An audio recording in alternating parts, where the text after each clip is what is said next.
लखनऊ के गोमती नगर से सामने आई इस वारदात ने हर किसी को हैरान कर दिया है। एक पति ने पहले अपनी पत्नी की गोली मारकर हत्या की, फिर घर पहुंचकर अपनी बहन को गोली मारी और आखिर में खुद भी मौत को गले लगा लिया। लेकिन इस खौफनाक वारदात के बाद सामने आया एक व्हाट्सएप स्टेटस अब पूरे मामले की सबसे अहम कड़ी बन गया है। नमस्कार, मैं आलोक आपका स्वागत करता हूं न्यूज़ 18 के डिजिटल प्लेटफॉर्म पर। लखनऊ के गोमती नगर में गुरुवार को उस वक्त सनसनी फैल गई जब एसबीआई में सीनियर असिस्टेंट के पद पर तैनात मानस वाजपेयी ने बैंक के बाहर अपनी पत्नी दिव्या मिश्रा की गोली मारकर हत्या कर दी। बताया जा रहा है कि दिव्या बैंक में अपनी ड्यूटी के लिए पहुंची थी। इसी दौरान मानस वहां पहुंचा और कथित तौर पर उन पर गोलियां चला दी। फायरिंग के बाद मौके पर अफरा तफरी मच गई और दिव्या की मौके पर ही मौत हो गई।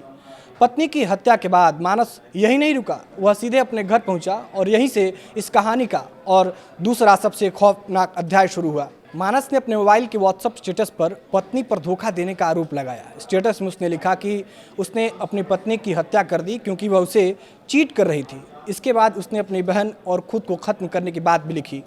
स्टेटस में मानस ने दिव्या की बहन प्रज्ञा और भारत का नाम लेते हुए दावा किया कि उन्हें इस मामले की पूरी जानकारी है।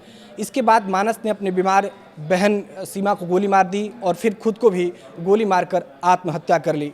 मानस का व्हाट्सएप स्टेटस देखने के बाद पड़ोसी अंकुर को अनहोनी का शक हुआ। उन्होंने मानस को फ़ोन किया लेकिन कोई जवाब नहीं मिला। इसके बाद पड़ोसियों ने घर पहुंचकर दरवाज़ा खटखटाया। जब अंदर से कोई प्रतिक्रिया नहीं मिली तो उन्होंने दरवाज़ा को तोड़ दिया। घर के अंदर का मंजर देखकर पड़ोसियों के होश उड़ गए। मानस और उसकी बहन मृत अवस्था में सामने पड़े हुए थे। बताया गया कि उस वक्त घर में टीवी चल रहा था और हनुमान चालीसा बज रही थी। पुलिस की शुरुआती जांच में सामने आया है कि मानस और दिव्या के बीच लंबे समय से पारिवारिक विवाद चल रहा था। दोनों करीब 1 साल से अलग रह रहे थे और मामला फैमिली कोर्ट में भी लंबित था। अब पुलिस इस पूरे घटनाक्रम को हर कड़ी से जोड़ने में जुटी हुई है। सवाल यह है कि क्या पारिवारिक विवाद ही इस खौफनाक वारदात की वजह बना? क्या मानस ने पत्नी की हत्या की साजिश पहले से रच रखी थी और उसके व्हाट्सएप स्टेटस में लगाए गए आरोप में कितनी सच्चाई है? फिलहाल पुलिस मोबाइल स्टेटस, पारिवारिक विवाद, कोर्ट केस और घटनाक्रम से जुड़े सभी पहलुओं की जांच कर रही है ताकि पत्नी, बहन की हत्या और फिर आत्महत्या के पीछे की पूरी कहानी सामने आ सके। देश और दुनिया की तमाम बड़ी खबरें देखने के लिए देखते रहिए न्यूज़ 18।